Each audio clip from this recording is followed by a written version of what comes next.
둘째 주, 인생을 사는 가장 좋은 방법은 무엇인가? 첫째 날, 참된 지혜. 둘째 날, 참된 행복. 셋째 날, 다음 세대에게 배턴 넘기기. 넷째 날, 주님이 주시는 기쁨. 다섯째 날, 하나님의 세 가지 선물. 솔로몬이 우리에게 전하는 메시지. 우리에게는 재물을 쌓고 성공을 쫓으면서 허전하고 외로운 마음을 채우고 싶어하는 욕구가 있습니다. 우리 인간의 마음에는 빈 공간이 있어서 손에 닿는 온갖 것으로 그 공간을 채우고 싶어하는 유혹을 받습니다. 바로 내가 이것을 경험했습니다. 그래서 나는 우리 마음의 갈망을 진정으로 채워줄 수 있는 것이 무엇인지 누구보다 잘 알려줄 수 있습니다.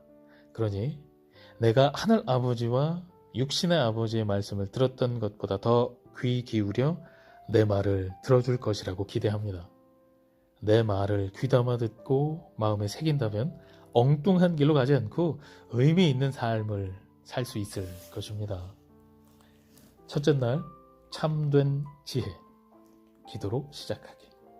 주 예수님, 인생의 암울한 시간을 지나고 있는 저를 자유롭게 해줄 진리를 알고 싶습니다. 제 인생의 의미와 목적을 알고 싶습니다. 길을 보여주세요. 주님의 지혜와 뜻과 마음으로 저를 인도해 주세요. 주님을 신뢰합니다. 무엇과도 비길 데 없는 예수님의 이름으로 기도합니다. 아멘. 매들린의 남편 루크 선교사는 논문을 마무리하려고 안간힘을 쓰고 있었다. 조금만 노력하면 박사 학위를 딸 수 있지만 그러려면 가능한 한 잠을 줄이고 가족과 보내는 시간도 아껴야 했다. 인정하고 싶지 않지만 그의 이름 뒤에 붙을 박사라는 호칭은 그에게 매우 중요했다. 그는 비셋 박사가 되기를 원했다. 무엇보다 국제 가족 관계 분야의 전문가가 되려면 현재 고민 중인 새로운 프로젝트에 지원해야 했다. 하지만 그렇게 되면 정작 자신의 가정에서 진행되는 중요한 일들은 함께 할 수 없었다. 그는 이 사실을 잘 알고 있었다. 매들린이 남편의 빈자리를 메우려고 노력하고 있었지만 그 때문에 스트레스를 받았다. 그는 어떤 선택을 해야 하는가? 솔로몬은 막대한 재물 덕분에 자신의 궁궐을 이스라엘과 주변국들의 학습센터로 만들 수 있었다. 그는 천재적인 두뇌로 최고 수준의 지적인 모험을 추구했다. 솔로몬처럼 뛰어난 학자들은 당시의 중요 현안들을 토론하고 서로의 통찰력을 연마할 수 있는 솔로몬의 궁궐이 더없이 좋았을 것이다. 그의 궁궐은 오늘날의 싱크탱크 최고 두뇌 집단 역할을 했다. 솔로몬은 인생 여정을 뒤돌아보고 우리를 바라보며 이렇게 큰 소리로 말한다. 저는 세상에서 가장 높은 곳에 올라보았지만 허무할 뿐이었습니다. 당신이 똑똑해져서 최고 수준에 도달해 당신이 속한 분야에서 최고 권위자가 되는 것이 마음의 갈망을 채워줄 거라고 여긴다면 다시 생각해 보십시오. 최고가 될 때 이게 다야? 라는 마음이 들 것입니다. 아무리 열심히 공부하더라도 저보다 더 똑똑한 사람은 없었을 것입니다. 누구도 저보다 더 많은 업적을 쌓지 못할 것이니 애쓰지 마십시오. 저는 세상의 모든 분야에서 최고로 인정을 받았습니다. 저를 능가할 자는 아무도 없었습니다. 단연코 최고의 천재였습니다. 하지만 분명히 말하건대 이런 업적을 달성해도 아무 의미나 가치를 발견할 수 없습니다. 지능이나 박사학위, 이름 뒤에 붙이는 거창한 호칭도 나이가 들면 아무 소용이 없습니다. 직위, 이력과 사회적 명성은 거치레에 불과합니다. 이런 거치레만 쫓는다면 세상에서 최고의 성공을 거둘지는 몰라도 종이 쪼가리에 불과한 자격증 말고는 인생에 아무것도 남지 않을 것입니다. 빈 껍데기 같은 인생이 되고 말 테지요. 하지만 우리 마음 깊은 곳에서는 참된 정체성, 참된 믿음, 참된 소망, 참된 사랑을 갈망합니다. 그리고 이 모든 것은 오직 하나님 안에서만 발견할 수 있습니다. 솔로몬은 우주의 신비를 자신의 힘으로 풀고 싶었다. 뛰어난 머리로 우주의 모든 것을 이해할 수 있기를 소망했다. 하지만 인간의 머리로는 우주의 신비를 다 이해할 수 없다. 솔로몬은 충격적 결론에 도달했다. 배우고 익힐수록 더 지혜로워졌지만 오히려 자신이 모른다는 사실만 더 깊이 깨달았던 것이다. 그는 이런 사실에 좌절하고 슬퍼했다. 아무리 지혜와 지식을 쫓아도 항상 목표물은 저 멀리 달아나 있었고 손에 잡히지 않았다. 나의 어머니는 네가 알면 알수록 모른다는 사실만 더 깨닫게 될 거다 라고 말씀하시곤 했다.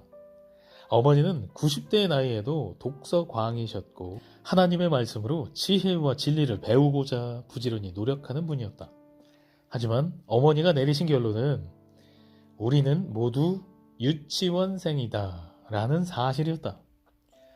의사, 변호사, 과학자, 신학자, 신학생을 비롯해 최고 수준의 진리를 구하는 모든 사람은 스스로 지성을 높이고 지혜를 얻고자 노력한다. 하지만 그들 중 가장 현명한 사람인 솔로몬은 지적 욕구만을 추구하는 열정은 조절이 필요하다는 사실을 깨달았다. 물론 당연히 늘 공부하고 배우는 자세로 살아야 하지만 지적인 성취를 최종 목표로 삼아서는 안 되며 그것이 온전한 지혜를 줄 수도 없음을 명심해야 한다. 참된 지혜는 오직 하나님에게서 나온다. 우리 중에 지혜를 자랑할 수 있는 사람은 아무도 없다. 솔로몬도 마찬가지다. 우리가 아무리 지혜로워도 항상 하나님이 더 지혜로우시다. 참된 지혜는 하나님으로부터 나와서 우리에게 지혜가 되어주시는 예수 그리스도에게서 나온다. 예수님이 우리의 지혜가 되신다. 솔로몬은 인생의 봄인 젊은 시절에는 하나님이 주시는 지혜의 빛 안에서 그분과 동행했지만 불순종과 죄로 마음이 점점 어두워졌다.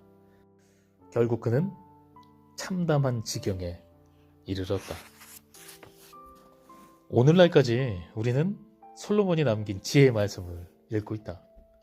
그는 이 말들이 세상에서 오랫동안 이치리라고 생각했지만 그의 생각은 틀렸다. 하나님은 솔로몬에게 주신 지혜를 우리를 위해 보존해 주셨고 그의 말은 그가 죽고 수백 년이 흐른 뒤에도 살아남았다. 하나님이 우리에게 맡기신 일을 충실히 감당한다면 우리가 떠난 뒤에 그 일이 어떻게 될지 염려할 필요가 없다. 하나님이 다 알아서 해주실 것이다. 전도서에서 솔로몬은 세상적인 관점으로 보았고 그 관점으로 바라본 세상은 황량하기 그지없었다.